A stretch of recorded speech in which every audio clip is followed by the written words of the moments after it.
These are the things I realized I didn't have then. And I was lucky to have some things work out for me in the way my life has moved or career has moved over time. But I am 100% aware of how much that is not the case for majority of people. Majority of people who started as writers living on the continent, it's not like that. They do not have this access. They do not even have even a computer to write on or electricity or internet. Not everybody even has that.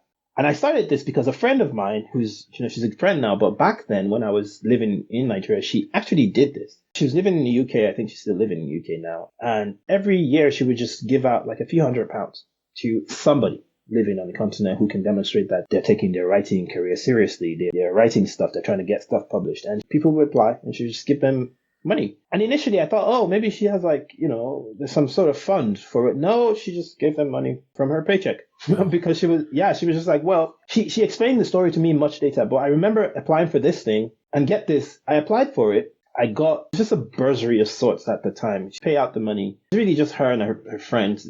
She would have the base of some and her friends would add to it and she would just pay it out to the artist. And I remember using that specifically to take time off work so I could write the first third of what became my debut novel, David Mogul Godhunter. So just because of how crucial that was to the start of my career, I remembered it always because I thought of it as sort of like a raft. It's like I was in this one place and without that one person just being like, oh, I'm just going to give a tiny chunk of my paycheck to people and allow me to take a few months off work just to focus on writing that part of the book, I would never have had the book.